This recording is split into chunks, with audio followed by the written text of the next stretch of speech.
लगातार 2 घंटे जाप करने से ही आपके जीवन में परिवर्तन आता है। 1 से 2 घंटे आप जब जाप करना शुरू करते हैं तो आप स्वयं महसूस करते हैं कि आपके शरीर और आत्मा में अपने आप एक ऐसा परिवर्तन आना शुरू हुआ है, एक ऐसी ऊर्जा आपके शरीर में आनी शुरू हुई है जो ऊर्जा दिव्य है, जो ऊर्जा इस संसार की नहीं है, वो बाहरी ऊर्जा है। तो जाप जो है वो बहुत महत्वपूर्ण है। जब तक आप जाप नहीं करते तब तक आपको कोई शक्ति प्राप्त नहीं होती। मैं आपको बता दूं, जाप का इतना फायदा होता है। कई लोग ये प्रश्न करते हैं कि गुरुजी कितना जप करना चाहिए, किसी भी मंत्र का कितना जप करना चाहिए। देखिए, किसी भी मंत्र का अधिक से अधिक जप करना चाहिए, पर अगर एक समय सीमा निर्धारित की जाए तो उसमें कम से कम 1 घंटे, 1 घंटे सुबह 1 घंटे शाम मंत्र जप आपको जरूर करना चाहिए। अगर आप अध्यात्म से जुड़ना चाहते हैं, आध्यात्मिक चीज़ों को महसूस अगर आप करना चाहते हैं, आप चाहते हैं कि आप ईश्वर को महसूस करें, उनकी ऊर्जा को महसूस करें, साथ ही समाज कल्याण की भावना आपके अंदर है, तो आप 1 घंटा सुबह और 1 घंटा शाम नियम रूप से किसी मंत्र का जाप करें। इसमें मंत्र एक ही होना चाहिए, आसन एक ही होना चाहिए और समय भी एक ही होना चाहिए। जैसे सुबह आपने 7 बजे का समय तय किया तो सुबह 7 बजे मंत्र जाप पे बैठ जाना है। शाम को अगर आपने 8 बजे का मंत्र जाप का समय निर्धारित किया तो आपको शाम को 8 बजे बैठ जाना है, और उससे लेकर 1 घंटे का। जब आप लगातार मंत्र जाप करते हैं ना, तो आपके शरीर और आपकी आत्मा में बहुत बड़े बड़े बदलाव होने शुरू हो जाते हैं। और ये जो बदलाव हैं, ये सूक्ष्म बदलाव जो हैं, वो व्यक्ति तभी महसूस करता है जब वो मंत्र जाप करता है। कोई भी मंत्र आप ले लीजिए, चाहे वो गायत्री मंत्र क्यों ना हो, शावर मंत्र क्यों ना हो, वैदिक मंत्र क्यों ना हो, या बीज मंत्र क्यों ना हो, किसी भी मंत्र को आप ले लीजिए। होता क्या है, जब आप निरंतर मंत्र जाप करते हैं, अगर आप ब्रह्मचर्य का पालन भी नहीं करते, तो निरंतर मंत्र जाप से मंत्र का प्रभाव इतना होगा कि आपका जो मन है ना, वो अपने आप ही इन चीज़ों से मुक्त होता चला जाएगा, गृहस्थी जीवन से मुक्त होता चला जाएगा। गृहस्थी जीवन कहने का मतलब ये नहीं है कि बच्चों को छोड़ दो, पत्नी पत्नी घर वालों को छोड़ दो। कहने का मतलब है कि एक समय जो हावी होता है, जो वासना हावी आपके ऊपर होती है, वो वासना हावी होनी बंद हो जाएगी। और जो समय सीमा निर्धारित है हमारे शास्त्रों अनुसार हर किसी कार्य की, उस समय पर ही आप उस कार्य को करेंगे। तो मंत्र जाप के निरंतर जाप से आपकी वाणी सिद्ध होनी शुरू हो जाती है, और जब वाणी किसी व्यक्ति की सिद्ध होती है तो जो वो बोलता है वो सच होना शुरू हो जाता है, चाहे वो अच्छा बोले चाहे वो बुरा बोले। इसलिए कहा जाता है कि साधना के समय में आपको सोच समझकर बोलना चाहिए, या आप मंत्र जाप जब करते हैं तो आपको सोच समझकर बोलना चाहिए। जब आप 1 घंटा सुबह और 1 घंटा शाम मंत्र जाप करते हैं तो आप शून्य की तरफ चले जाते हैं। एक ऐसा समय आता है जब आप मंत्र जाप करते समय स्वयं को हल्का महसूस करते हैं,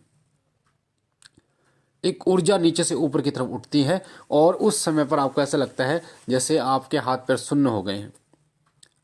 शुरुआत में तो आपको आसपास की आवाज़ें आती हैं, पर धीरे धीरे वो आवाज़ें बंद हो जाती हैं, और फिर शून्य आपको महसूस होता है कि शून्य हो गया, ज़मीन से आप ऊपर की तरफ उठ रहे हैं, ऐसा आपको लगता है। साथ ही जो ऊर्जा है आपकी, वो ब्रह्मांडीय ऊर्जा से जुड़ जाती है। आपके प्रश्नों का, जो आपके जहन में जो आध्यात्मिक प्रश्न हैं, उनका उत्तर भी धीरे धीरे आपको मिलना शुरू हो जाता है। आपका ऑरा इतना तेजस्वी हो जाता है कि कोई नकारात्मक ऊर्जा आपके शरीर में प्रवेश तो बहुत दूर की बात है, आपके आसपास भी नहीं फटकती। ये ऑरे का ही तेज होता है। आपने देखा होगा देवी देवताओं के सिर के पीछे गोल गोल एक चक्र होता है, उससे वही ऑरा होता है। सभी देवताओं का जो ऑरा होता है वो अलग अलग होता है, अलग अलग उसका रंग होता है। तो ऑरा जो होता है मनुष्य का, जो हमारा जो ऑरा होता है वो वाइट होता, सफ़ेद होता है। और जब आप उस ऑरे को बढ़ाते हैं, उस ऑरे को बढ़ाने में मेहनत करते हैं, जैसे आपने देखा होगा कि जो लोग जिम जाते हैं वो अपने शरीर को बढ़ाने के लिए, ताकतवर बनाने के लिए वो खाना खाते हैं, मेहनत करते हैं जिम में। उसी तरीके से आत्मिक ऑरे को बढ़ाने के लिए भी आपको मेहनत करने की आवश्यकता होती है, आपको जाप करने की आवश्यकता होती है। और इसी ऑरे का प्रभाव होता है कि आपके चेहरे पर, आपकी आंखों में इतना तेज आ जाता है कि कोई नकारात्मक शक्ति आपकी मात्र आपके देखने मात्र से शरीर छोड़ देती है, या वहां से भाग खड़ी होती है। आपके शरीर में वो आकर्षण पैदा हो जाता है कि लोग आपकी तरफ आकर्षित होने शुरू हो जाते हैं। आपकी बातों का प्रभाव इतना बढ़ जाता है कि लोग आपकी बातों को मानने, सुनने के लिए ललायित रहते हैं। तो ये सब मंत्र जाप का ही प्रभाव होता है। जब मंत्र जाप आप करते हैं तो मंत्र जाप के कारण ही आपको देवीय ऊर्जा प्राप्त होती है, देवीय शक्तियाँ प्राप्त होती है। और एक बात और मैं बता दूं कि जब आपको एक देवी शक्ति प्राप्त हो जाती है तो अन्य देवी शक्ति बहुत जल्दी जल्दी आपको प्राप्त होनी शुरू हो जाती है। क्योंकि जब आप एक को प्राप्त कर लेते हैं तो अन्य अपने आप ही आपको प्राप्त होनी शुरू हो जाती है, क्योंकि फिर आपके पास बीच का एक शक्ति है जो अन्य शक्तियों से बात कर सकती है, अन्य शक्तियों को मना सकती है। तो एक शक्ति को सिद्ध सबसे पहले करना चाहिए, पहले एक शक्ति पर ध्यान लगाना चाहिए, पहले एक शक्ति को सिद्ध करना चाहिए, उसके बाद ही अन्य शक्तियों की साधना करनी चाहिए। आपको भूतकाल भविष्यकाल देखने का ज्ञान आपको हो जाएगा धीरे धीरे। जैसे लोग पूछा देते हैं, किसी के बारे में भी बता देते हैं, तो वो इसलिए बता देते हैं क्योंकि उनके ऊपर देवताओं की कृपा होती है, उनके ऊपर देवता होते हैं, उनके पास देवता होते हैं। और मैं आपको एक बात और बता दूं कि देवता जो हैं वो कई बार आपको अपने दूत प्रदान करते हैं, जिससे उनके दूतों से आप कार्य ले पाते हैं। वो जो दूत हैं वो बड़े बड़े कार्यों को करने में सक्षम हो पाते हैं। इसलिए मंत्र जाप करना विशेष है, मंत्र जाप करना बहुत जरूरी है।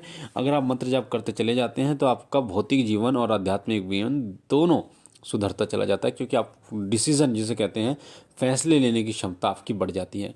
किस कार्य के लिए क्या बोलना चाहिए, क्या कहना चाहिए, क्या सुनना चाहिए, ये सारी चीज़ें आपको पता चल जाती हैं। इसलिए आध्यात्मिक अगर आपको उन्नति चाहिए तो आपको मंत्र जाप जरूर करना चाहिए। मुझे आशा है ये छोटी सी जानकारी आपको पसंद आई होगी। पहली बार चैनल पे है तो चैनल को लाइक कीजिए, शेयर कीजिए, सब्सक्राइब कीजिए, साथ ही बेल आइकन को दबाइए ताकि जो जानकारी हम डालें पूजा पाठ से जुड़ी सबसे पहले आपको मिल पाए। बाबा भोलेनाथ आप पर कृपा करें, आपके घर पर कृपा करें, सदैव आपकी झोली भरते रहे। हम मिलते एक नई जानकारी के साथ, तब तक के लिए ओम नमः शिवाय, ओम नमः शिवाय, ओम नमः शिवाय।